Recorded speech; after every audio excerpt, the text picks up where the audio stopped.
Hello all, and thank you for attending week 2 of BFSG's 3-part fall webinar series. This week discussing estate and legacy planning. I think a really cool session, especially for all of you that attended last week's session on Alzheimer's, because this kind of put a bow tie on all of that. That's a big problem some people have. And even if you're not experiencing any of those types of issues, estate and legacy planning are a remarkably important financial planning topic. So with that, my name is Chad Narani, a retirement plan consultant here at BFSG, working with a number of our institutional clients, and I'll be moderating the Q&A for today's discussion. With that, let me hand it over to Keith really quick. You're one of our financial planners for some more formal introductions. Great. Thanks, Chad. Appreciate it. Again, my name is Keith Johnson. I am a senior education specialist and financial planner with Benefit Financial Services Group. And I think today, what we're going to discuss, I would consider this to be a very much overlooked topic when we talk about developing a strategy for retirement, estate planning, obviously.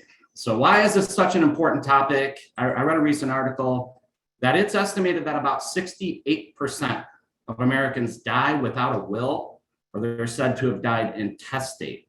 So while this can be a very complex topic, we're very fortunate to be joined by Tamsen Reinheimer, and Tamsen is a certified specialist in estate planning, trust, and probate law. So she's going to be, like Chad said, leading the discussion. We're very excited to have her.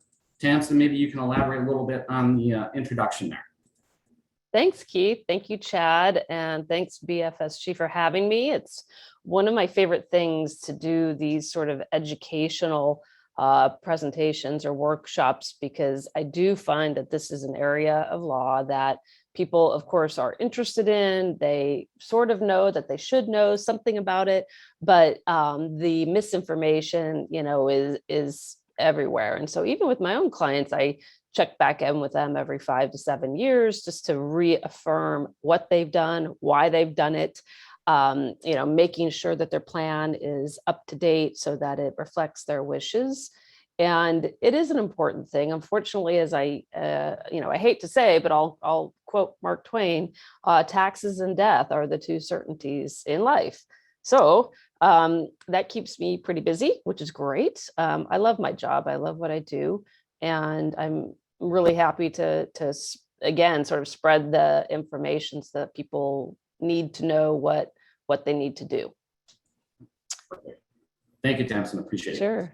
So before we get into the topic at hand here, we are going to begin with an interactive poll just to get an idea of what the folks have in place on this call in the form of an estate plan, documents, things like this. So at this point, I'm going to turn it back over to Chad, and he's going to launch the poll.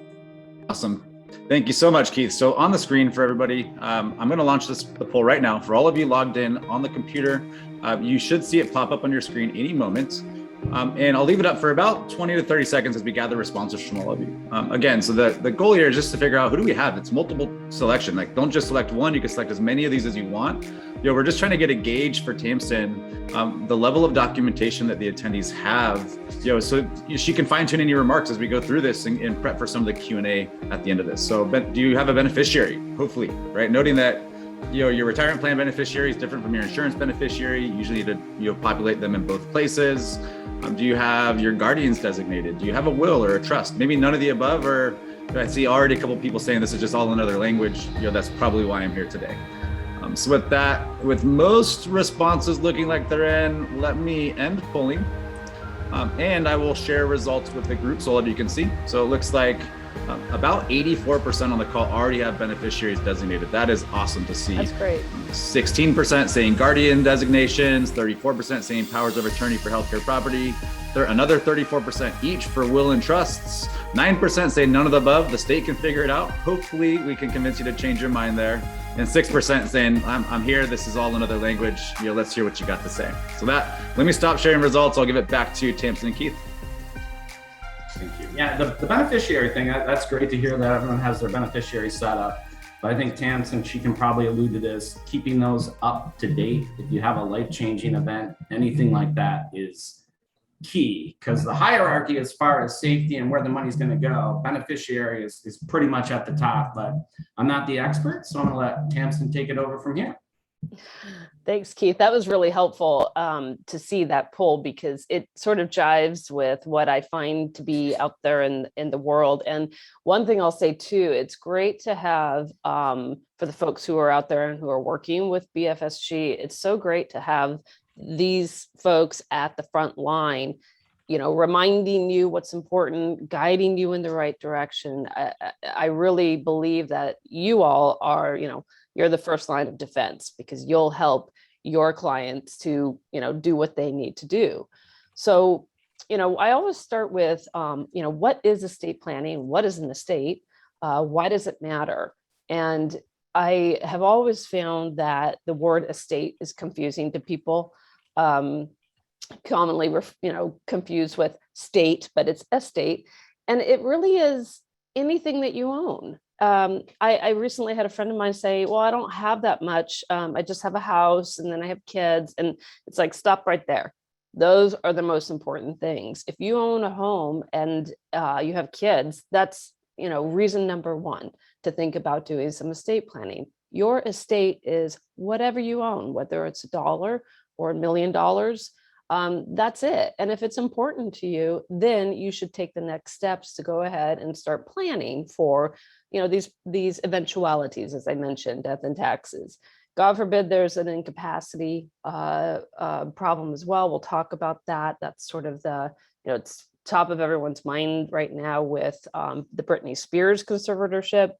But in a way, that's good, because it's bringing some, some light to that particular problem and what you can do to avoid something awful like that. So estate planning is simply, the terminology to plan for your assets to pass to your family, and also for things like financial decisions to be made on your behalf if you couldn't do it yourself. And really, really importantly, healthcare decisions to be made on your behalf if you can't do it yourself. And that's really the essence of this is, if you became sick or disabled or incapacitated and you can't manage your own affairs anymore, you should pick who you want to be in charge, because otherwise, as one of the poll questions says, the state is going to make that decision for you.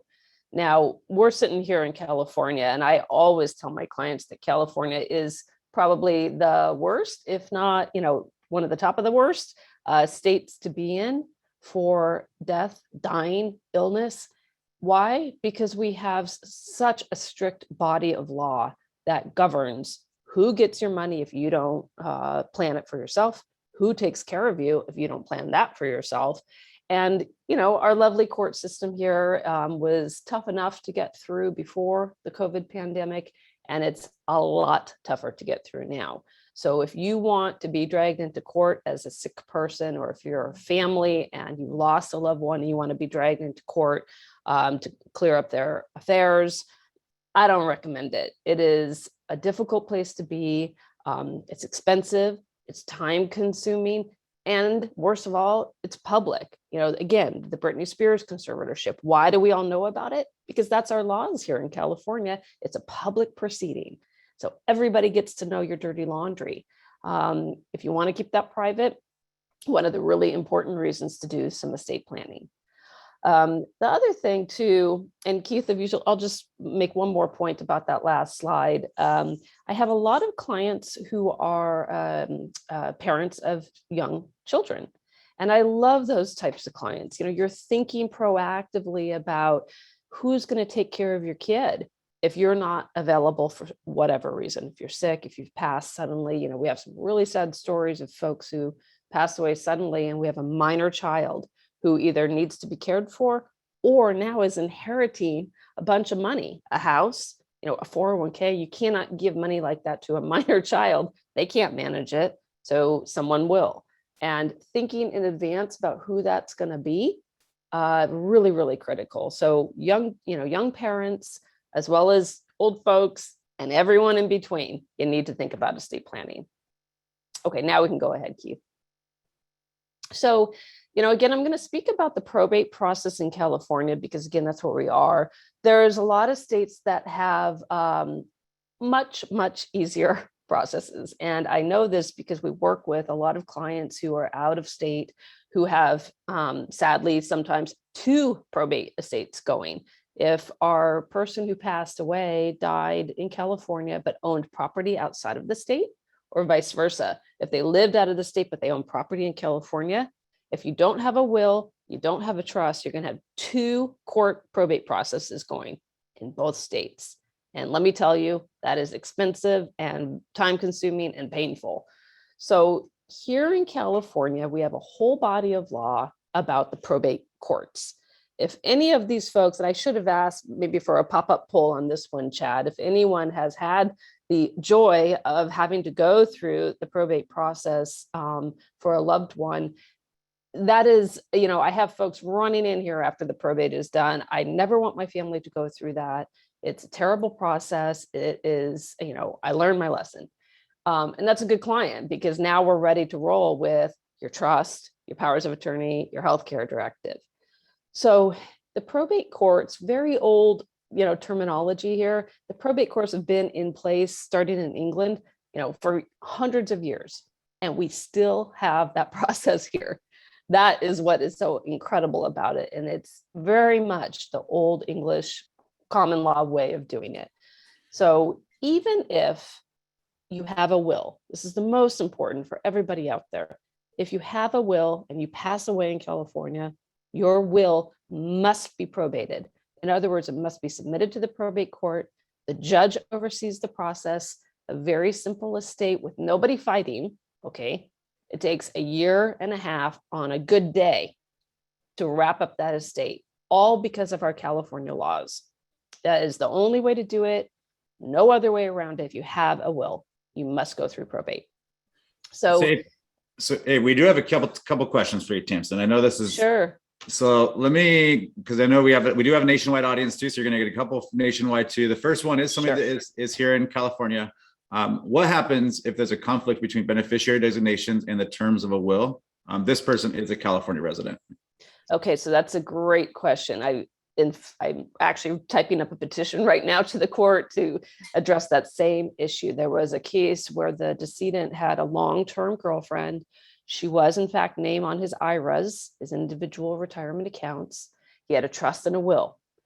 He and she broke up about a year or so before his death, and he thought that his trust and will overrode the IRA beneficiary designation and would remove her from those designations. And you know what? It doesn't. And BFSG guys, you guys know that. If you have a named beneficiary on your retirement accounts, your life insurance, your annuity, your will and trust have absolutely no effect on that. They do not override it. Same with joint tenancy accounts. If you and your kid are on your checking account for ease and emergencies, if you pass away, your trust and will do not override that joint tenancy account.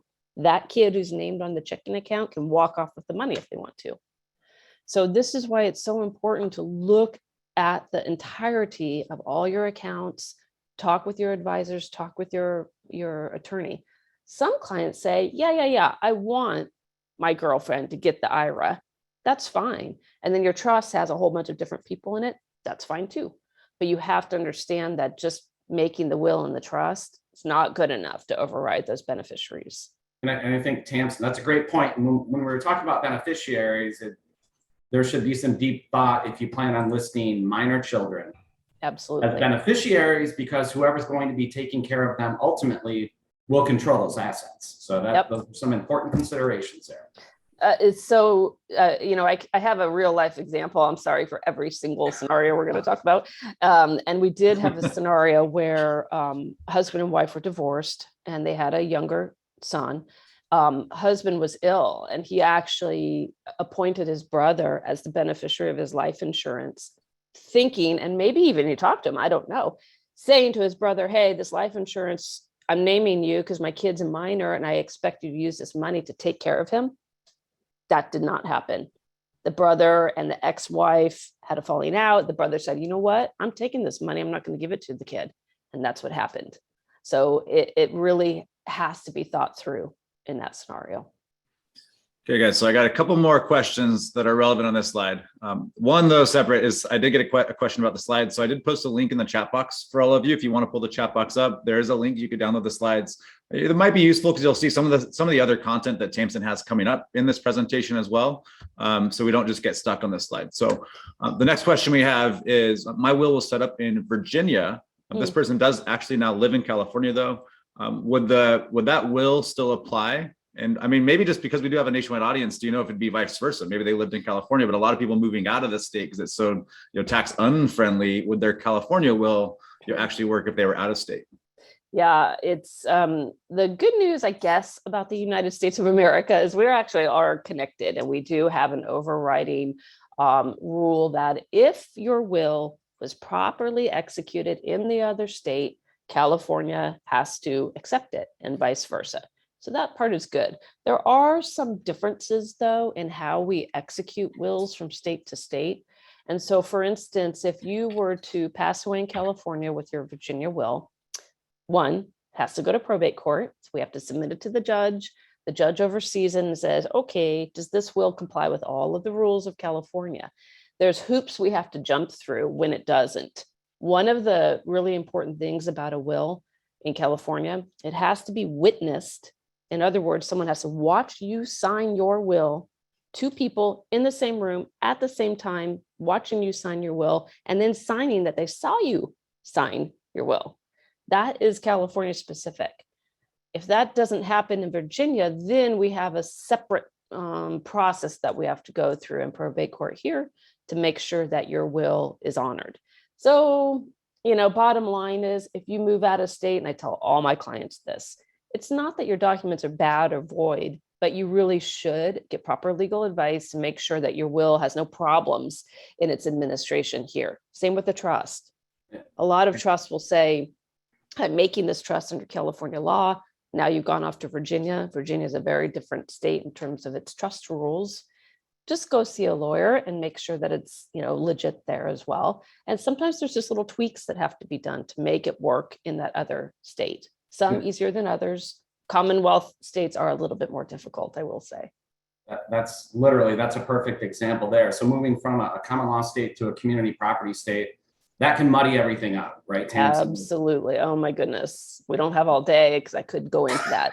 But the Commonwealth states, I always tell clients, if you're moving to a Commonwealth state, super different.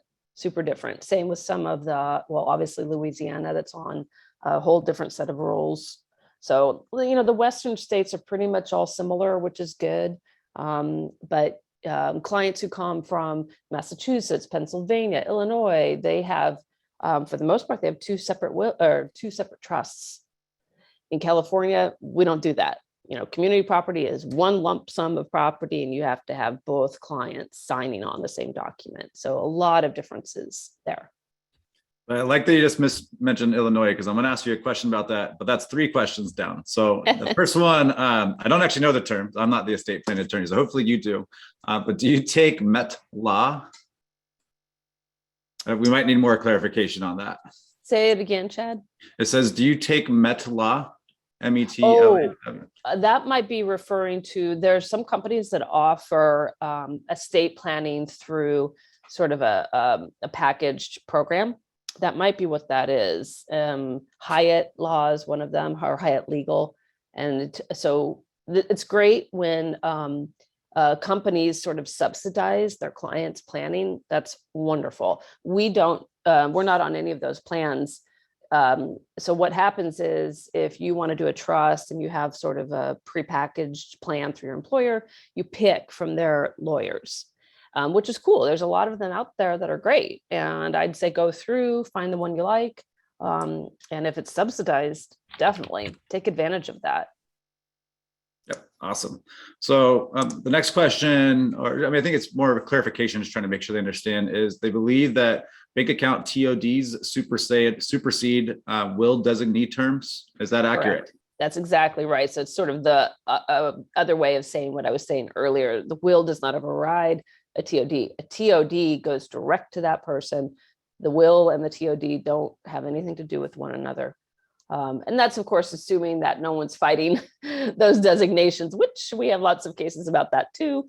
someone got themselves listed as a TOD and shouldn't have, but, barring that problem, then yes, TODs, PODs, transfer on death, pay on death, and all your beneficiary designations on IRAs and 401ks, those go direct to the person named.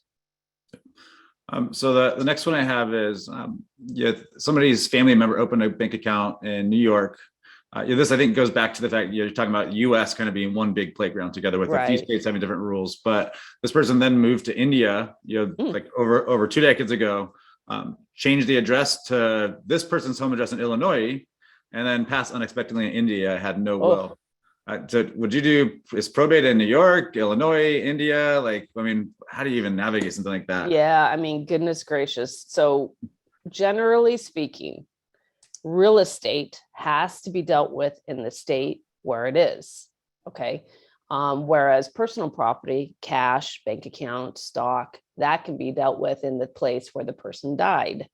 Now, if your person died abroad, you're obviously going to have a whole set of different problems. But I would say that, the place of domicile where they lived last, or the place where the property is located, is the general rule. That's a really tough one. We do have foreign domiciliaries who die here, abroad, but have property left here in California. The good news is the rules changed here in California recently, where we used to not allow foreign citizens to be in charge of an estate here. That was really difficult, because if all the family doesn't live here and the property's here, who's going to be in charge of it? Luckily, we've changed that. So now you can have a non-US citizen or resident manage an estate here in California. I don't obviously know what the other rules are, but I think the point of that, Chad, is that take care of your stuff, you guys. If you're moving out of country, don't leave property sitting around in the US unless you have a very good plan in place. It's just the overreaching, topic here, which is take care of your stuff.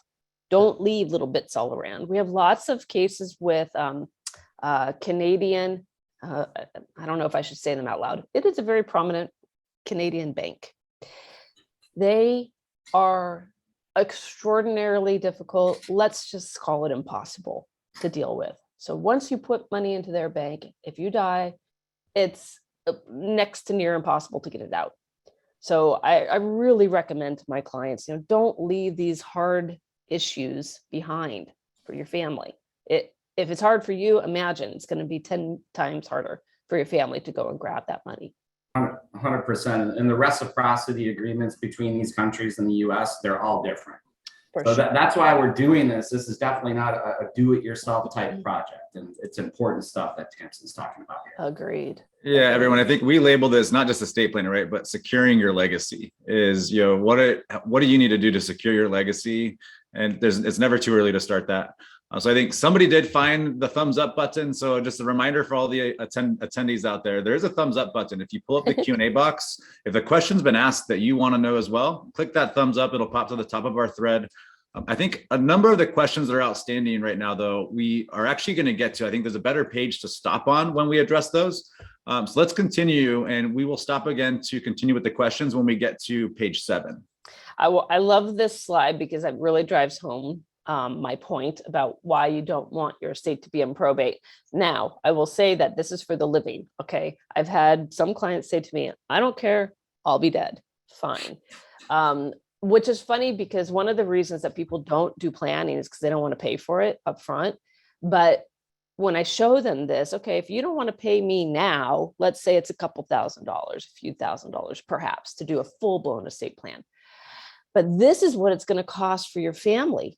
When you're gone and they have to go through the probate process, they're going to be paying exponentially more money to deal with the probate courts. And this, I do think, is across the board. It is way more expensive in almost every state to deal with the court system, the judges, the attorneys. Why would you want that? Okay, so here in California, this little tab down here, $1 million estate, that could be your house, right? That's it. And it's going to cost your family $23,000 to pay the attorney to do your probate. That's not including court costs, which are a couple grand, a few grand. And if you have an executor who also is managing your estate, they get paid the same amount as the attorney. So you double that. It's 23 times 2, attorney, executor, plus court costs of a few $1,000s. Now you're at $50,000 for what could have cost you $2,000, $3,000. So this is the size of, if you see the slide down here at the bottom is the value of the estate. Again, if you have a $1 million estate, the fees, which are on the left axis, that's what those are. If you have a $3 million estate, the fees are 43,000 times 2 plus court costs. So, you know, it's just not worth it. Just not worth it. Let's go ahead, and get into the guts of this, you guys. Yeah, So hey guys, this is a reminder because I think the screen Mhm. share cut it off. The bottom axis on that slide was the size of the estate. So when she mentioned $1 million, you know, that could be like in, California, New York, wherever you happen to be, that could just be your house. You know, not to mention any retirement assets, bank assets, et cetera. Right, that would be subject to probate. And hopefully, I mean, this is the thing too about probate is that a lot of times we have a dual process going on. You know, we've got the assets that didn't have beneficiaries, okay, going through the probate process, but then you could still have your retirement accounts, your life insurance that go direct to your beneficiaries. So that's what makes it even more complicated because now you as the person who's managing the estate have to deal with two things going on, you know, beneficiaries, who gets all the liquid assets? Oh, that's another ball of wax. You know, you left a nice giant life insurance product to your son. He gets all the cash, but there's no liquidity for the estate. Son takes off with the cash. He goes, the estate's not my problem. You know, this is again part of the comprehensive planning. So we've really been already talking about ways to avoid probate, but I do want to go to the living trust part because we haven't talked about that. Now, the living trust concept is a little sometimes esoteric. It's hard to get your head around, you know, what exactly is a trust? That's how I felt when I was in law school. I'm like, what is this trust thing? But the way that I like to think about it is one, it's really just a replacement for your will, okay? It still says who's in charge, who's getting the money. Same concept there. But if you think of it like, let's say a bucket, or even for you business owners out there, it's like a little business entity. And it's the Tamsen Reinheimer Trust. And I put my stuff in it. I put my condo in it. I put my cash accounts in it. I put my life insurance in it. And we'll talk about what that means in it. Now my trust owns all my assets, okay? And it's a living trust. I create it while I'm alive. It does not die when I die. It continues on to my family. Therefore, it doesn't have to go into the probate court because it's still living, it's still moving on, and it distributes out to my family as I put in the terms of the trust. That's the legal concept of the trust and why so many Californians in particular use it, because it keeps their affairs private. It still appoints who's going to be in charge, the trustee of your trust, who's going to get the money, your kids or whomever, and it distributes out in, I mean, literally it could distribute out in months' time. You don't need a lawyer. You can have a lawyer to help you if you need. You just need your CPA, maybe your financial people, and everybody gets their money and off they go and they're happy. You know, no lawyer costs, no judges. So that is why they have become so popular, especially in California. Easy to do and avoids all those hassles that we've been talking about. Tamsen, can I ask you a question here? Yeah. I get this all the time, and since we have you, I have some folks, they'll list their trust as a primary beneficiary on an insurance policy or 401k when they have the option to list just the beneficiary designation. Is there a certain order of operation that you would recommend as far as who should be the primary versus contingent? So Keith, it is probably the biggest question for each client. And I do have to say it's different for every client. Sorry. General rule for folks who have, you know, let's just call this the Leave It to Beaver family. Okay. They've been married to each other only. They have kids from the marriage together. They've been, you know, married for 50 years. Their kids are adults. Their kids are wonderful. Everything's kosher. Great.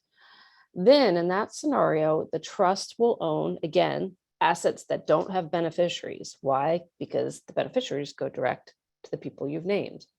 Your trust will own your house, maybe your cash account, probably your personal items in the house, maybe a life insurance. It's up to you. The beneficiaries can go direct to the people named because they're all cool. They're set. They're good. They can get that money outright. They don't need help managing the money. They don't have creditors chasing after them for the money. They don't have, divorce. They don't have substance abuse problems.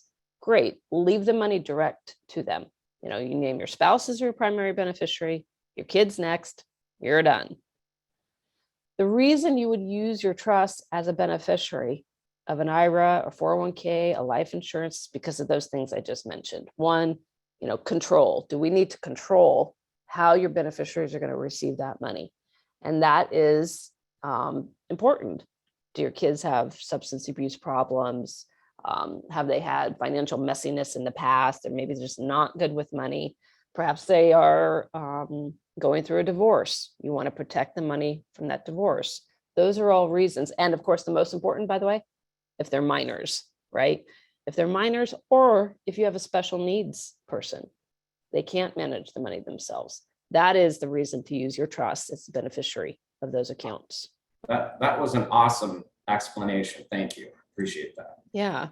And it's one of the most misunderstood things too, because this is really hard. So when you set up your trust, I send clients out with their instructions to go change their bank accounts over, talk to their advisors about changing their stock accounts over. And I don't know what the stats are, but let's say half of them don't get to it. If you don't put the things in your trust, they're still floating around out there in Never Never Land, and the trust doesn't control them. It's so important for the living trust people here that you change your account title to match your trust. So if I have the Tamsen Reinheimer Trust, I have my brokerage account that says Tamsen Reinheimer, trustee of the Tamsen Reinheimer Trust. And that's again why it's great to have your advisors on board, because they'll do all those papers for you. You just sign. They remind you, go to your banks now. Now you have to go off to Bank of America or Chase or Wells or whatever. Take your trust with you. They'll change the title to the name of your trust. That's how the trust works. If you haven't done that and you die, then your family's running around with all these legal papers trying to get the assets into the trust after you die. And that's difficult. So I think that, that's one of the main reasons why I do say, by the way, having a lawyer versus not is important, because you don't know what you don't know. So when folks come in and they say, okay, I used Legalzoom to do my trust, I say, all right, that's cool. Let's take a look. The document itself is sort of half the battle. You can have a self-prepared trust. I have one of those right now where the guy typed it up himself. Everything's titled in it. Amazing. And it works. That's totally, that's amazing. But most people don't understand the importance of the sort of back end homework part, going to the banks, going to the financial institutions, changing the title to match your trust. Without that, the trust doesn't mean anything. All right, so that's my soapbox on that. Any questions, you guys, on that part? So that's good. So we got a lot of questions going on right now. So I'll go through a number of them, and then we'll try to get through the last couple slides. There's only a couple more slides anyways. And then we'll go back to answering questions. So the first one I got that's already been upvoted a couple times is, my trust is listed as beneficiary designation. Is that the right way to do it? I think you probably already addressed that, but just to make sure. Again, ask yourself, are you one of the people who I just rattled off? Do you have minor children? If so, yes, leave your trust as the beneficiary of your IRA retirement. Do you have children with special needs? If so, leave the beneficiary. Are you in a blended marriage? Have you been married before and you have kids from different marriages? This is another primary reason we do the trust as the beneficiary, because the trust then says, okay, if I pass away and my husband, John, gets my money and then he gets remarried and aces out my kids, that's not what I want. So instead I say that all of the funds flow through the trust. Now the trust says John can have my income for the lifetime of his, for his lifetime, but when he dies, it goes back to my kids. It's another reason where you would want to have the beneficiary be the trust. Very specific to each person. If you don't have any of those scenarios, if you are the Leave It to Beaver family, lucky for you, you don't really need the trust as your beneficiary. You can name your individuals instead. Spouse first, usually, kids next. So the next one we have here is, can the beneficiaries, executors be non-citizens and or live outside the country? Oh, really good question. Generally, the answer is yes, they can. So the US is lenient, shall I say? You can leave money to whoever you want.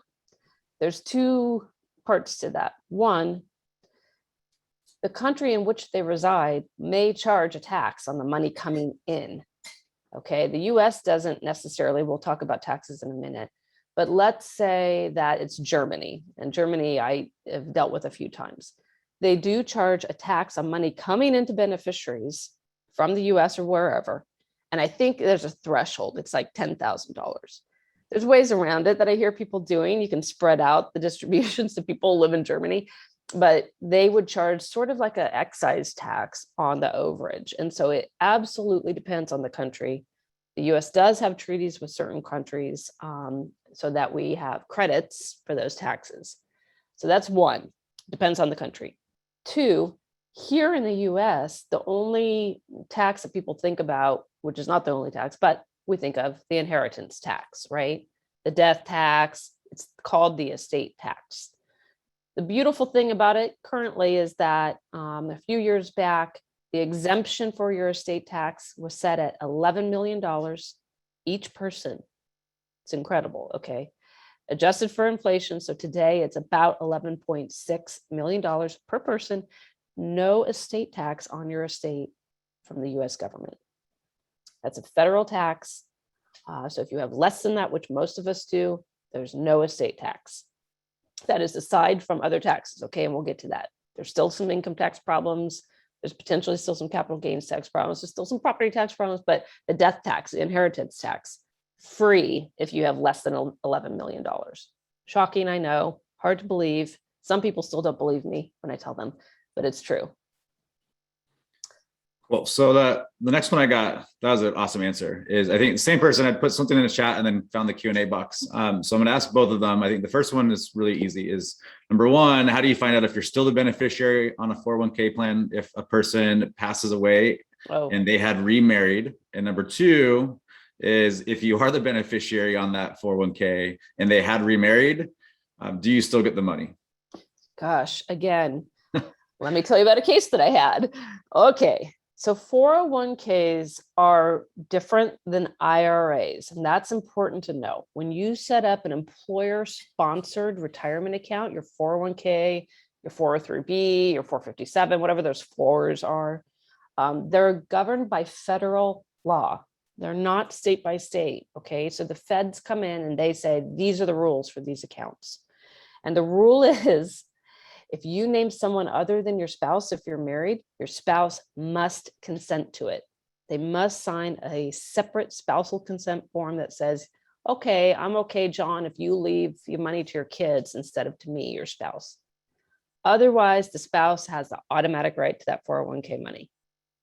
So we've had cases where I had a case where the spouse did consent, and then she decided she didn't want to consent after the husband died. And we ended up in federal court with the kids fighting that out. We eventually settled, but not good. So how you find out is you call up the company where you think it's at and you say, hey, am I the beneficiary? Funny though, is that these companies are bound by privacy rules. So they will say to you, I can't tell you, but I'm going to send out the form to the named beneficiary. And if it's you, you'll get it in the mail. It's very frustrating. Very, very frustrating. If the spouse finds out that the decedent named someone other than he or she, they can come in and make a claim on it. And that is federal law. California law for IRAs, sort of similar because we have community property rights and we have fights over community property rights. But again, going back to the essence of this issue, you shouldn't have to be guessing, right? This is the thing that we don't want to have happen. Your loved one who passed away, God love them. If they left a mess like that for you, that's not cool. They should have set things up so that there's someone in charge who's honest, who's trustworthy, who will do the right thing. who will honor your wishes, who will take care of all these moving parts and maybe these people who don't get along together, right? If you're going to name your spouse and you know that your spouse hates your kids and vice versa, you better ask yourself if it's going to work out in the way that you think it's going to. It's another reason, by the way, to potentially go with a neutral third-party person to put in charge of your trust. We have a lot of those folks around here, professional fiduciaries. So I think this person sent me a note in the chat box too, saying the 401k was established before this person got married. I think that it just doesn't matter, right? Once you're remarried, the new spouse gets it. I mean, had you been married before, there's a quadro process to split the 401k. So you would have already gotten your portion. Yep. And then the new spouse is entitled to everything remaining. That's right. Exactly right. Cool. So the next question, I'm pulling this one from the chat box. We got questions coming in both places. So what are the risks of working with an executor only and not involving a lawyer for probate?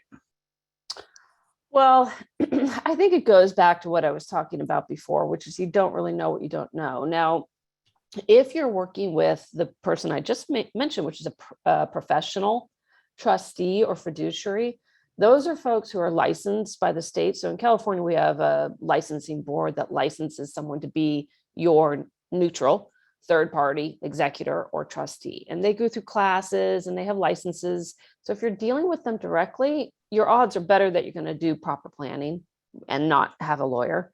And that's fine. But I wouldn't, for instance, work directly like with a lay person. My sister, for instance, who's very smart, she's a teacher, but I wouldn't expect her to know all the laws or what to do. So I'm not sure if that's what the question is about, but I do know, for instance, in other states, lawyers frequently act as executors and trustees. Not so much in California because we have way too much liability for those types of roles. We just don't want to do it. But if you're lucky to be in a state where your lawyer can also be your executor or trustee, that's probably a pretty good deal. Yeah. So I think the risks are maybe you don't get all the money that you're entitled to. So make sure you find the right party, lawyer or your executor. Right. So the next question I got coming on here is, does a trust save your assets being protected by the government? Meaning if I pass away, will my beneficiaries inherit my assets? Yeah, absolutely. That's the essence of it. And that's the exact reason why you want to do it. One more story, if I may. Gentleman who passed away, he was married. He did not have any kids. His wife had a child from a prior. She did a will and she left some of her assets to her daughter. She died first. Husband then was living. He had I swear, 13-page handwritten will, leaving 1, everything to his wife, who was dead, 2, everything to his brother, who also died before him, and nobody else. What happened was, because he had no living relatives that we knew about, cousins, this is so crazy, you guys, his cousins, who I think he had, let's say 8 first cousins, only one of whom was living. She was a sweet lady. She was 86 or 87 years old. And then all of the cousins' kids, second cousins, third cousins, all around the world, Sweden, England, Australia, they go, oh, Uncle John died. Where's my check? And there it went. So it's important to keep your documents updated is where I'm going with that. If you have a will or a trust, you got to stay on top of it. Make sure those people are still living. That's who you still want to get the money. They don't have any of these other problems about managing the money. And again, that's, I think, why it's helpful to have a lawyer poking you or reminding you, or your financial advisor reminding you, take a look. These beneficiary designation accounts, we can talk about all day about having ex-spouses still on there. Like I said, with the story with the uncle who was supposed to take the money and use it in a certain way, it doesn't work that way. So the next one I have, this is a good one too, is it better to have a will in a Commonwealth state or another state? Well, you should always have your will or your trust where you are domiciled, where you live. Okay, that's step number 1.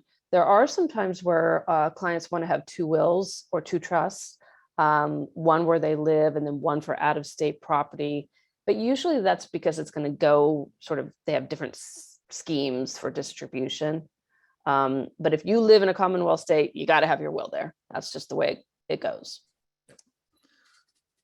So the next one, this is good too, actually. So if you pass and you owe other institutions, with a living trust, do the debtors get settled before the distribution to your children?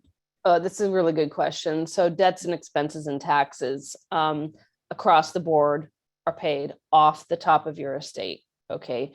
And we had this happen a lot during the mortgage crisis when people were passing away with homes that had little or no equity.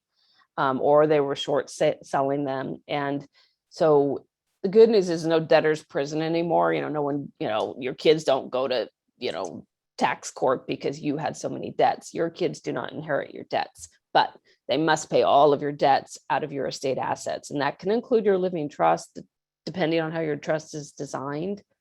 But what's not included in that, this is really important, are your retirement accounts. So there's some bankruptcy protection in retirement accounts. Sort of think about the O.J. Simpson scenario. And IRAs are generally protected from your debtors, same with life insurance. But your estate, which is why this question is good, your estate, whatever's left, your house, your bank accounts, your stocks, yes, those have to be used to pay your debts in every state that I know of.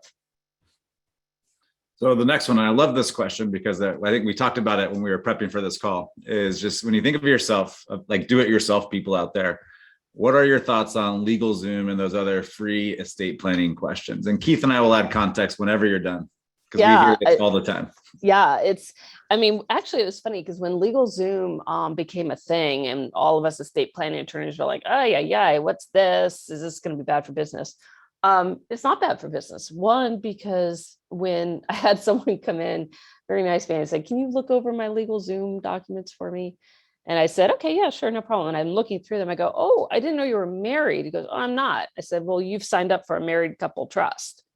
And it has all these other provisions in it. So when you're hitting the buttons on Legalzoom, you got to pay attention. And then again, the most important thing is that people have the document, they print it out, they sign it, and they put it in the drawer. They don't then know to transfer the house into the trust, the banks to the trust. And that's where, for me, the business is, more than if I was doing the plans. In California, if you die with a trust that doesn't have your assets in it, we have to go to court. We have to go to court and ask the judge to say, look, this person tried to do his trust. He just didn't know to put the title into the trust. That costs, by the way, $4,000 is my retainer to fix it. So you just blew your opportunity for the cheap Legalzoom document. Yeah, so I can say Tamsen and almost every other estate plan attorney we've ever talked to said, the Legalzoom, if your situation is remarkably simple, maybe it does make sense, right? But if that's the case, like maybe you only have your 401k or 403, like your retirement and IRA, you don't even need all of this stuff. Just set your beneficiaries, and you probably don't need to have this. Just set up your will, sure.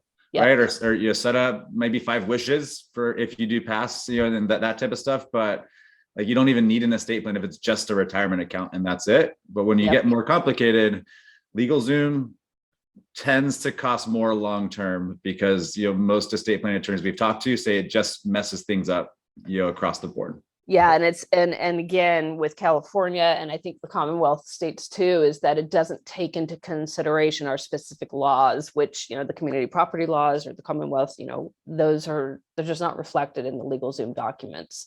And, to be fair, lawyers charge prices that are all over the board. I see some lawyers who are doing flat fees of $1,000 for basic plans. Some lawyers, especially around Orange County, they're charging $5,000.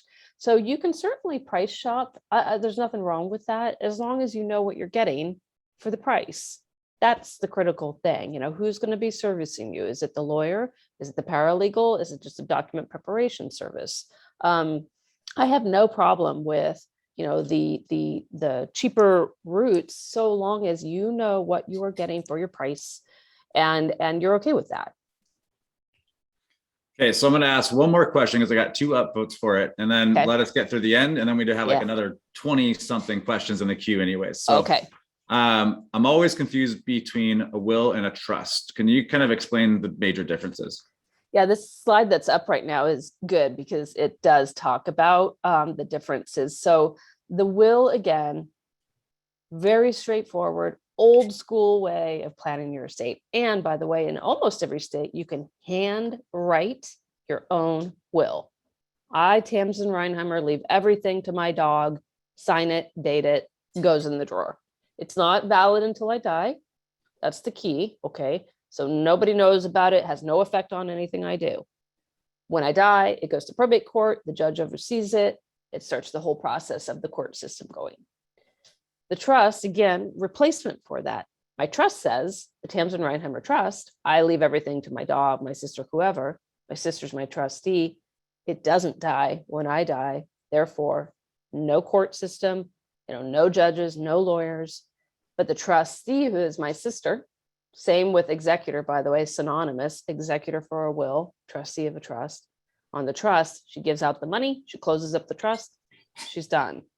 Think of it again like a business. If you have a little LLC or an S corp, if you want to sell it and dissolve it, you sell the assets, you notify the state, okay, I'm done with this corporation, it's dissolved, you're done.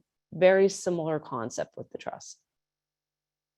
Yeah, awesome explanation. I know a lot of people do get confused with those. So with that, let's get through the last couple of slides. I know that like the common mistakes is one of my favorite slides in this thing, and talking through tax is good. So I know as much as we bill it for 90 minutes, I think a lot of people do plan on the last 30 just being Q&A. Sure. So we'll get to the last couple slides, give some next steps, and then we'll get back to some of these almost 30 questions we have outstanding. Okay, great. And I think, the good news is we're talking sort of through all these slides as we go. And so the tax stuff to me is, this is fun, okay? Because taxes are ever changing. And what I tell you the taxes this year might not be the tax next year. So this is, again, a super important reason to stay in touch with your advisors. BFSG, you guys are going to be notifying your clients if there's a huge change in the tax laws. Great. CPAs, lawyers, same thing. With the estate tax, again, so much confusion about it. And Chad, there is that slide that you guys have at the very end about whether the states charge an estate tax. Yeah, Keith, do you want to go to the index and jump to that slide real quick? It is slide 18. Yes. Hold on. I just threw you for a loop. Are we looking here? Yeah, click there. Yep. Yeah. So since we do have a nationwide audience, everyone, if it's gray, it means there is no death tax or estate planning tax. But anything pink and purple will kind of highlight the states that you can go to that are kind of less friendly. So I think a lot of people think about Oregon or Washington being very tax friendly. Let's move up there. Spokane is getting a lot of people, especially from California, being a low tax regime. But should you pass in Spokane, right, all of a sudden it wasn't so tax friendly for you at the very end of your life. Where other places like Nevada, Arizona, Texas, Florida that people move to for the tax benefits are also tax friendly, at the time of passing. Yeah. And that's why I like to talk about this, because again, unfortunately, patchwork of tax laws. But what's amazing about California, we don't have an estate tax. That's shocking. We have all sorts of other taxes, but we don't have one. So people again are like, what? But let's starting with the top, there's the federal estate tax. Some marketing genius back in like the 90s termed it the death tax. And that's what got everyone all hot on the topic. Oh my God, they're charging another tax. And it's true, it is a flat tax on top of everything else that's been taxed already. That is true. But it's always been a sort of a sliding scale based on wealth. So again, today, if God forbid your loved one passed away today, they could leave you $11.7 million and no estate tax. It would be free. You put it in your pocket. That's incredible. Not too long ago, it used to only be $5 million. You could have a $5 million estate with no estate tax. Just to put it in perspective, when it was set to the $5 million threshold, it affected 0.5% of all Americans. Only 0.5% of all Americans have more than $5 million. Now, with the 11 million, it's like 0.1% of all Americans have more than $11 million and have to worry about this death tax. That's incredible. And that's, again, setting aside some of these states who do, in fact, charge their own estate tax. Okay, so you'll see there, and Oregon's an interesting one because they have a very low threshold. But as I understand it, they have exemptions to that. So like a spouse does not pay. I think your kids don't pay. There's exceptions, and probably in other states too. But generally speaking, that estate tax is a high amount because we don't want to do a double tax on people who have paid their taxes for their lifetimes. And that's sort of the political argument, right? There's even exceptions to that 11 million. If you have an ongoing business, you get a break. If you have a family farm, you get a break. So it really has become this hot button issue that the stats just don't support. There's just very, very few people who have to worry about it, thankfully. So Keith, you want to scroll back up to the index, and then on the left-hand side, just click some basic tax considerations. The link in the logo is not working. Go. It's not working now. So what do you want me to do? Scroll up to the index and click the left, some basic tax considerations. There you go. Thank you. So I think, once we put away this scary topic of estate tax, although I will say, just so you know, the rate of the estate tax is 40%. So if you are the lucky person with more than $11 million, let's say you've got $15 million that you're going to leave to your family and 11.7 is free, the difference is what's taxed. So let's call it 3.5 or something. The difference is what is taxed of 40%. And that is steep, and that does hurt. You can't fit all the zeros on the little check when you send it to the IRS. But there's lots of ways to avoid that. And if you are a lucky person with that amount of money, I assume that you are and have been talking to your lawyer and your tax advisor to talk about tax saving strategies. Okay.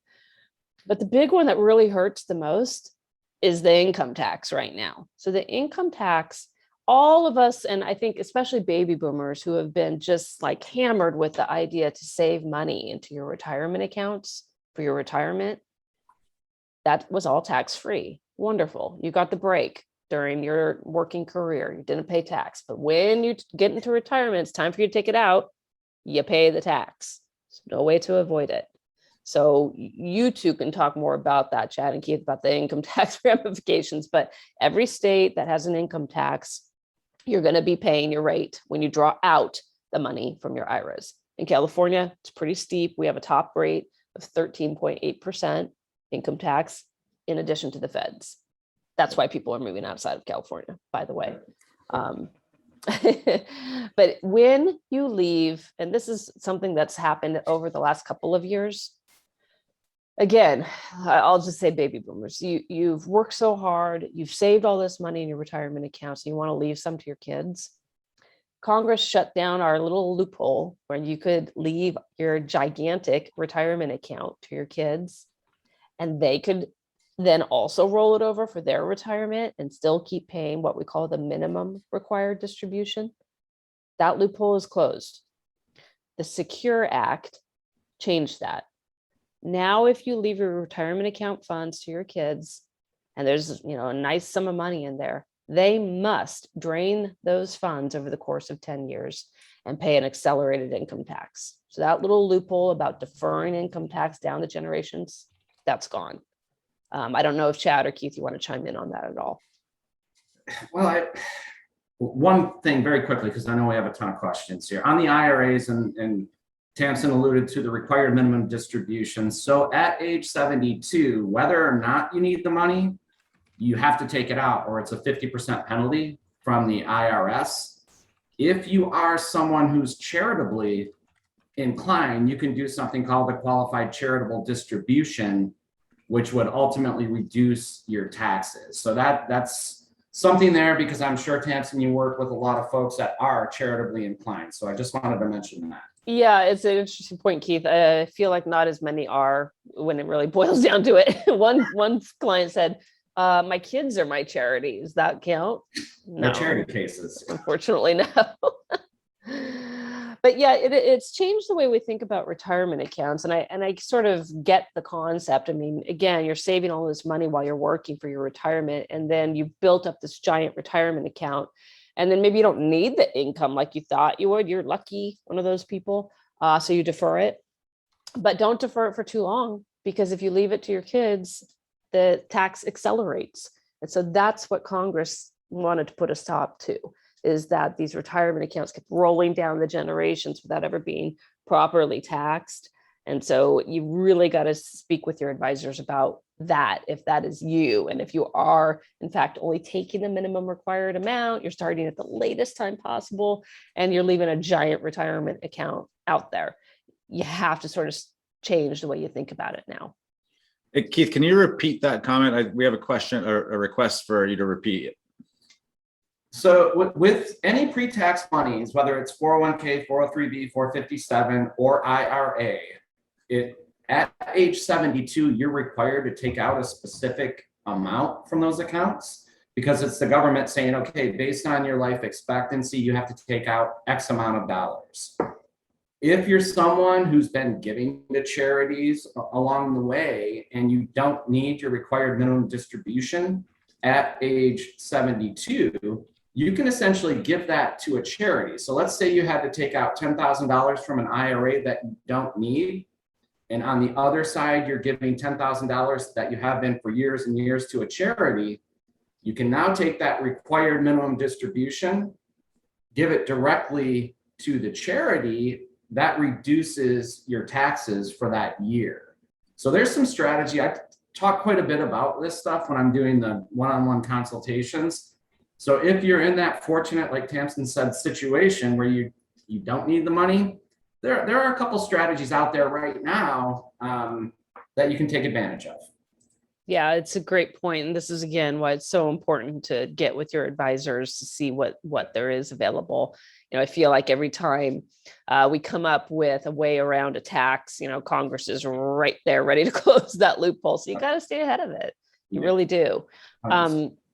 I did see, Chad, the question about the $15,000 a year. And I wanted to say about that. I mean, this is the amount, 15 grand per year, that you can give to as many people as you want.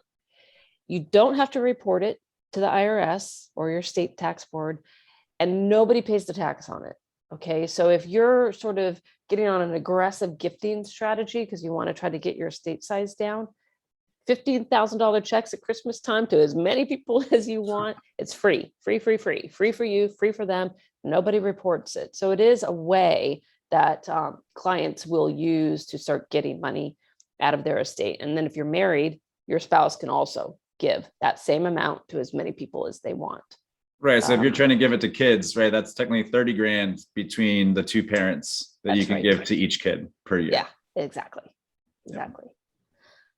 So I think that's, again, we could talk about taxes all day, but, my takeaway on this is stay in touch with your advisors. There, of course, is a lot of talk right now about the Biden administration's plans to change some of this. And I will say for the record that this $11 million estate tax exemption is set to expire. And this was under the Trump tax changes. It was set to expire 1/1/2026 and go back to the $5 million that it used to be. All right. And that will happen if Congress doesn't act to change it and set the exemption at 11 million permanently. So that's one thing to be concerned about. If you have more than $5 million or you and your spouse have more than 10 million, you got to keep track of that. And there is some talk about Biden trying to change it sooner. Although, as I understand it from some of those guys who are up there on Capitol Hill, I don't think it's a very popular proposal. And I think it's gone to the back burner for now. Well, so let's get the common mistakes, because then the slide after that is just kind of the next step. So if people do have more personal questions, I want to make sure we put your contact information up on the page too. Yeah, for sure. And, I think, again, we've been talking about the mistakes that people make throughout. And again, I've got a, real life scenario for every single one of them. The doing the nothing the thing, as Keith said in the beginning, there is a lot of people who don't do anything. And, we've been talking mostly about leaving assets at death. I haven't talked too much about incapacity. So let me just mention here that in California and a lot of states too, the state has a free form for your medical decisions.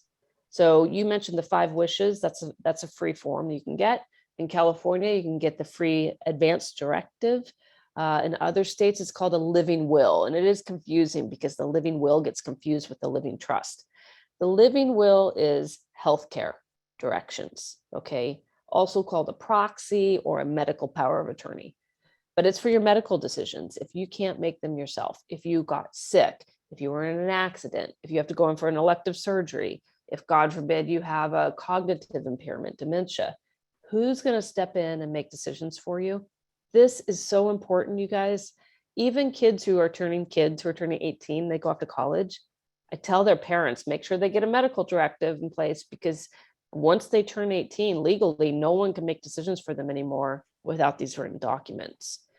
So important. Yes, do it yourself if you have to on that medical directive. I can't underline that more. Okay. But again, it is important, getting proper legal advice.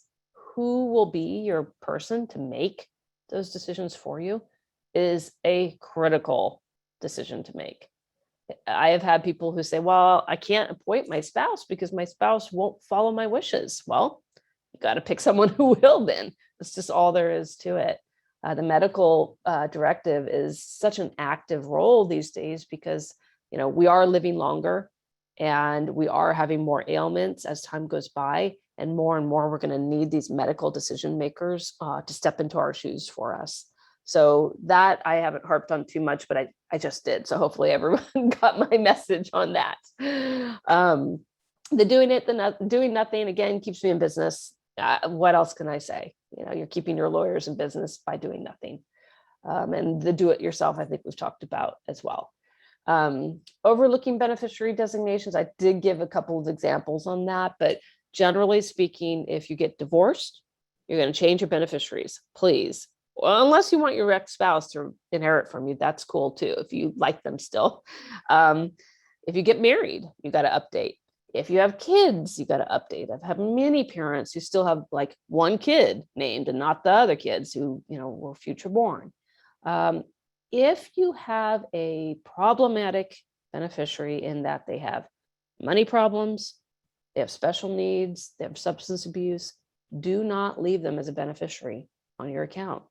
They're going to get that money into their hot little hands and do whatever they want with it.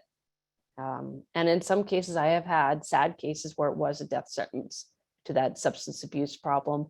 We're dealing with one now, and it's not pretty. So think through those for sure. Again, the titling of the assets into the trust. So if you are in a state where you're using a trust, what I'll say for the record that a lot of clients will say, oh, my assets are in my trust. It says so on this list that's attached at the back of my trust. This is a problem. Huge misconception in California. Just by listing the assets on an attachment to your trust doesn't do the trick. It does not. You must take the steps of changing off the title from your name to the name of your trust on those accounts. I can't say it more. It is so important. It's called funding your trust. It's got to be done, especially in California. And I think that, that goes to number 5. Now, I'll just quickly talk about digital assets because this is different from state to state, but it encompasses social media accounts, your email accounts. Cryptocurrency is a big topic. I don't want to go into this too much, you guys, because this could take a whole nother hour, but for sure, make a list of those assets, make a list of your passwords. Where you store those is a whole nother ball of wax. It's funny, I've been talking to clients about just keeping paper copies of all your passwords somewhere in a nice hidden spot, because it is really difficult to deal with someone's estate when we don't know passwords into emails or online accounts. So a piece of paper is frankly sometimes the easiest and most secure. You guys probably have some notes on that too. And then keeping up to date, again, these outdated trusts, the only way to fix them, if the person dies, we have to go to court and we have to ask a judge to help us fix these trusts. And we do those a lot here in California because they're outdated for taxes. They're outdated with people who aren't there anymore. and then the person dies without updating, we're back in court. You're, leaving a retainer with your attorney for $4,000 or $5,000 to fix it. It's not pretty. Okay, Keith, you want to put on the next slide? We have contact information. So as we get ready for just the Q&A portion, even though we've done a lot of that throughout the presentation today, contact information for Tamsen is at the top if you want to reach out with some of your very personal questions. I think we have in just the Q&A box that have been upvoted over 40 questions. So with 20 minutes left, I think it's unlikely we do get to all of that with only 20 minutes left today. So definitely for all of you left on the line, especially those that typed your question in the chat box, we are going to address the Q&A box first. Because that's where other attendees can upvote to make sure we answer the most pressing and popular questions first. Please go through, hit the thumbs up to make sure that we get the questions that all of you really want to see addressed before we are able to close out today. We will try to address some of the questions that are unanswered at the end of time today via our email blast that will come out late tomorrow afternoon. So first question here, Tamsen, is I'm going to actually merge like 3 together because I think that it'll be a little bit easier to answer. So first portion of it is, what are the circumstances that might warrant multiple trusts for a married couple, right? Maybe joint and then individual. Yeah. Next piece of that is, assuming that there is good instances of set multiple, is can you talk a little bit about setting up trusts for each of someone's children so that the assets can stay in their bloodline? Okay. And then directly tied to that is, what if those kids are early college age or early 20s, maybe not financially mature enough at their age? Do you have any insights into what parents commonly do in terms of the allocation of assets in their trusts, knowing that every family is obviously different? Yeah, I mean, that set of questions is basically what I do every day. And so again, this is why it's so important to work with an advisor who does have experience so that you can talk through these scenarios, because as I mentioned at the beginning of this, there's very few Leave It to Beaver families left in the world. Most of us are, I guess, Brady Bunch families, blended kids from different marriages. So usually spouses, so again, California specific, okay? If you're married in California, we have this thing called community property, which is kind of like an octopus and gets its little tentacles into everything that you own. So we have a little less control here to do things on our own as a married couple versus like the Commonwealth states that you always start with your own trust. And as I understand it, like Illinois, Massachusetts, Pennsylvania, you each have your own trust and they mirror each other. So different states, different rules, but most couples here will just do one trust. They'll put all their community property into it and then, leave everything to each other when they die and then down to the kids. That's fine. If you inherit property, all right, inheritance is separate property. It's not your spouse's. And this is really important for you folks in the community property states to know, because we think everything's community property, but separate property inheritance is yours to do whatever you want with. You don't have to put it into your joint trust with your spouse. You don't have to give it to your spouse. You can do something different with it. And that's a reason where some of my clients will do a separate trust for their inherited property. And maybe they'll leave some to their spouse or some to their kids, but you have full control over your separate property. All right, so that's one of the reasons to do it. Now, let's go to the Brady Bunch family. I was looking to see, I don't know if we have a slide on it in the back section, but there are trusts out there that have, it's that one, Keith, go back a couple slides. One more. There, okay. So a lot of us who are in second marriages and we have kids from different marriages, we want to have the best of both worlds. We want to make sure our spouse is taken care of, but we don't want them to ace out our kids when they die, right? So we do these types of trusts that start as one, but if I passed first, my part with my spouse splits into 2. Now my section, he can use it for his lifetime, but he cannot change my beneficiaries and he can't drain it for whatever he wants. The terms say you can use the income, you can use it for healthcare, you can use it for living expenses, but you can't take it out and give it to whoever you want. You can't give it to a new wife. You can't give it to your kids. It has to then end up with my kids. Those are very common trusts for blended families. They're called A-B trusts. The A and the B are the two trusts that spring up on the death of one. So we still use those a lot. And if you are one of those, couples in a blended family, you should for sure talk to your attorney about it. Do not try to prepare these yourself, by the way. They're way too complicated and have a lot of rules and sort of downsides too, because they're complicated, but it's the only way to ensure that your kids get what you're leaving them. And then lastly, the question about the younger kids, right? They're college age, they're trying to make their way in the world, not really great candidates to be in charge of a $1 million estate or a multi-million dollar estate if you die.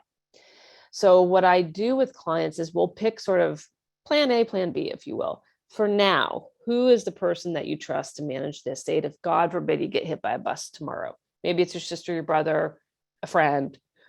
And then when your kid turns, let's just say 30, you go, okay, fingers crossed at 30, little Johnny's going to be mature. Then he can be the trustee or the executor. And the document will say little Johnny at 30. And then it slots them right in.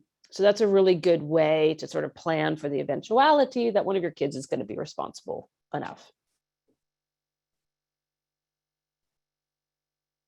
Oh, you're muted, Chad. I'm muted. So next question we have is, what are the tax implications if I contribute my assets to a living trust? And I think we kind of addressed it a little bit. Yeah, there are, well, with the exception of IRAs, which you can't contribute to a living trust, there are none. So the transfer from me to my trust is a title change, and it has no implications on taxes. So this is, again, very specifically a revocable living trust. There are some fancy trusts out there that have tax implications that we won't go into now, that are mostly used for tax shelter, that are irrevocable trusts. And I'll say for the record that a revocable trust is one that you can revoke, you can change, you can amend anytime. And that is the basis of what we're talking about here today. There are irrevocable trusts. Some of you even might have them. They're for tax planning for the most part, or for creditor protection. Those are a different ball of wax altogether. And again, if you tried to change your IRA account to your trust, your advisor would say, nope, you can't do it. So luckily there's no way to ruin your IRA by trying to change the title. So the next one we have is for asset protection. If someone were to sue you, does the trust protect you from them being able to get assets out of the trust? Yeah, it's a good segue, because as I just said, the basic revocable trust is still you for all intents and purposes, for your taxes, for your debts. It's you. It has no effect on asset protection at all. All right. So there's, in California, we've had some great marketers who said, go to Nevada and form your trust in Nevada. We have great laws here. We don't have income tax. You can protect your assets. Doesn't matter if you're a California resident, you can form your trust wherever you want, but you still live in California, you can be sued here and you owe your debts here. So for the most part, that's the way it goes. Now, again, if you're sort of a high net worth or high income person, and you do want to take steps to protect assets, for sure, you've got to see a qualified lawyer for that. And there's lots and lots and lots of strategies out there, some better than others, got to sort through them. That's a whole different presentation for another day. Yep. So next one I got is, if you're married, does your spouse automatically become your healthcare directive? Oh, this is such a great question. I mean, the answer is no. No, legally. But in reality, what your medical providers will and will not do is up to them. I hear stories every day about, let's be honest, not everyone has a medical directive in place, and somehow they make it through with someone making decisions for them. It's because the medical providers look the other way. And that's just how it is. A while back in 2004, we had a whole body of law that was passed, the HIPAA laws, the Health Insurance and Portability Accountability Act, which privatized all our medical records. Remember the whole big discussion about private medical records? So they passed HIPAA. What it did is it shut down anyone from talking to anybody about your medical decisions, even your spouse. And it became ridiculous. And so medical providers now look the other way a lot. Legally, you're supposed to have it in writing, all right? And that's, again, California law, most states, same thing, but there's no automatic priority, especially in California, for who makes decisions for you. Yep. So then the next one we have, I'm going to do two again too, and it is the same person. Can you really briefly explain kind of the differences of types of titles you can have for your home, like joint of tenant, et cetera? And then also, can you explain the difference between a living trust and just a general estate planning? Oh, okay. So I'll take that one first because that's easier. Estate planning, sort of as we talked about at the beginning, is like the umbrella term, right? To plan for your estate, and your estate can be your house, your retirement, your cash, your stuff, your personal property. So that's sort of the umbrella term for what we've been talking about. And then whether you choose to do a trust, that's up to you, or a will, that's up to you. And the plan should have all those components. It should have your trust, your will, your powers of attorney, your medical directive, your beneficiary designations, some tax planning. That's the whole big umbrella. Whether you start with, just do a will, just do a medical directive, that's great. Make sure your beneficiaries are set. That's great. That's estate planning. And I think I forgot the first part of the question, Chad. Yep. The next one is, can you explain quickly the differences in the different types of ways you can purchase a home, right? Oh, right. Yeah. Tenant, That's a good question. It's funny because when I went into estate planning, which I did sort of day one, I didn't realize at the time it was going to encompass all these other areas of law that I had to know. Real estate law, family law, bankruptcy law, but it sort of connects to everything. So when you purchase a home, if you're a married couple, in California, the most common way to take title is joint tenants, husband and wife joint tenants. What that means, and in other states as well, joint tenancy mostly comes with what we call the right of survivorship. So the surviving joint tenant gets the property, kabam, done, no strings attached, you're done. We also have community property, same concept. Your husband and wife or spouses can inherit community property seamlessly, no strings attached. If you take title as tenants in common, so tenants in common, or TICs are commonly known, that means you each have your own half and you're not leaving it to each other automatically. This is a problem in California because if you die as a tenant in common with your spouse, it goes to probate. So you have to have a pretty specific reason why you're doing that. Again, if you have a will and you wanted your half of the property to go according to your will or to whomever else, I get that. That makes sense. Other states, you can do that as well. But it for the most part is going to require a legal process to do that.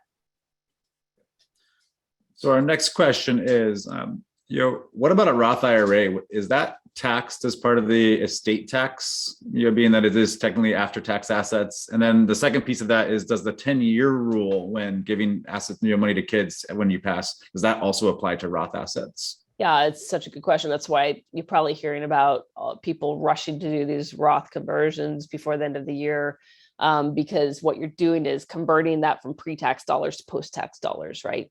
So yes, it's still subject to the 10-year rule, but it doesn't really matter because there's no tax when it's drawn out. So it is a strategy that clients are using. You guys probably can talk better about that, whether it's right for you or not. But importantly, the Roth IRA, the regular IRAs, annuities, the life insurance, your house, your jewelry, that is all subject to the estate tax. Yes. When you have an estate that is potentially at that threshold of $11 million, it includes every last dime that you own wherever it is, worldwide assets included. Okay. The US will grab your worldwide assets. If you've tried to tuck money away in India or Germany or Switzerland, the US says, nope, you owe us tax on that because that's part of your overall estate. So there is no escape from the estate tax, life insurance included. People get this mixed up because life insurance is free. It's free of of income tax. No income tax on life insurance. It's just free money, but it is indeed subject to the estate tax if it's in your estate when you die. So the next one is, so thinking about a 401k, If not married, is it true that regardless of who you name as beneficiary, your next of kin, such as your parents, siblings, can fight to be the beneficiary? Oh, that's a good question. And the answer is no. Sort of the opposite is true of naming beneficiaries, especially on a 401k. Very strict rules the federal government has for us with 401k beneficiaries. This happens more often than not where a spouse gets divorced. They leave their ex-spouse as the beneficiary on their 401k. They don't get remarried. They die. That person gets it. Your named beneficiary gets it. So if someone else comes in and says, no, no, no, they meant to have me, first you're going to end up in federal court fighting over that. And you're not going to win. So 401k is very, very specific. IRA's different, different state by state. In California, we do have some rules that say, you can come in and make a claim against it if you're the surviving spouse, community property. So it is different state by state for IRAs. Yep. So then the next one, should be pretty quick and easy one, is can you include rental property in a trust? Absolutely. Yes. The general rule of thumb for your living trust is that, and sometimes this is the only reason that clients are doing their living trust, is for real estate. Real estate, for the most part, there are states, by the way, including California, where we can now have a beneficiary deed. And there's probably a handful of states out there, folks who might know that, Arizona. But in California, you can only name your primary residence as a beneficiary deed. The rest has to go into a trust to avoid probate. Some folks out there, you might be doing LLCs for your rental properties, which is a very common mechanism to protect from liability on a rental property, which is great. If that's the case, then the shares of your LLC are in your trust. The property is in the LLC is in the trust. So this is, again, why it's so important to ask your lawyer, how do you fund your trust with LLCs and rental properties? Yep. Okay, so next one, getting close, 2 minutes. With community property state and a single community trust, do they accept a separate or marital property agreement for the separate assets? Say that again so I make sure I understand it. So it says with a community property state and a single community trust, can you accept a separate or marital property agreement for the separate assets? I think what we're getting to is like a premarital agreement, maybe even a postmarital. And yes, absolutely. So if you have a prenup that you've done before marriage that separates all your assets, in California, you can still put all of those assets in one trust and it doesn't convert it because you have your prenup in place. So, if I have my property, my spouse has his property, and we have one together, we can put all that into the joint trust, but it maintains its character. If it was separate before, it's still separate when I put it into the trust by virtue of that agreement and even by virtue of the law. So again, if I had pre-marital property and I keep it separate, I don't add my spouse onto it, it's still mine. So I mentioned earlier that inheritance is separate property, but so is pre-marital property. That's also separate property. So again, California specific, if you put it into one trust, it doesn't convert it. And if you have an agreement, even better. Everything in writing, always better than nothing in writing. Yep. So since we're at time, I'll make this the last question. Is if you have a trust and a will, can it still go to probate? And can you clarify all the different types of assets that you would suggest to put into a trust? Yeah, so I think you have a good slide on that. What goes into a trust, non-probate and probate property. Yeah, there's like a little funnel picture. It's slide 14 in the index. It's 2 after the index. Go to the slide that says, what property does a will cover? That one. Yeah. So this is when I sit down with clients, this is what we go through. So we look at what you own that cannot have a beneficiary on it. For instance, a business can't have a beneficiary on it, and most real estate can't either. So those are the 2 primary ones that I go, yep, those are going into your living trust, no doubt about it. Same with bank accounts. For the most part, you want those to be in your trust. And then it's kind of a, a pro and con on each of these other items. The life insurance, I generally like to have life insurance go into the trust. Why? Because it creates liquidity. So if your kid is going to be your trustee and is going to wrap up your estate, they need money to pay your debts, to pay your taxes, to pay your beneficiaries. So it's a really good reason to have life insurance going into the trust. If you just leave your life insurance to the kids directly, they don't have to use it to pay your taxes or debts, which is fine. It's another strategy. But the main exception to the rule for everyone are, of course, retirement accounts. You cannot change the title of your retirement account to your trust. It just doesn't work. You can, though, as we talked about, use the trust as the beneficiary of your retirement account if you're one of those special circumstances that we talked about: minor children, special needs, people with various issues, let's say. And then Awesome. was there one other question that I missed on that one? No, I think that was it. Okay. So with that, everyone, we do have a ton of questions in the queue right now. So we will internally, before we send out, kind of our post-event, email, it include a bunch of links to different resources, Tamsen's information, our information as well. We will try to address some of the questions internally and include an attachment to that email, so we can get some of these unanswered questions done. Just being respectful of Tamsen's time. Thank you so much, Tamsen, for an awesome presentation. Yeah, And anytime, you guys. Yeah, this was fantastic. But with that, thank you, everyone. We hope you have a great day today. Thanks.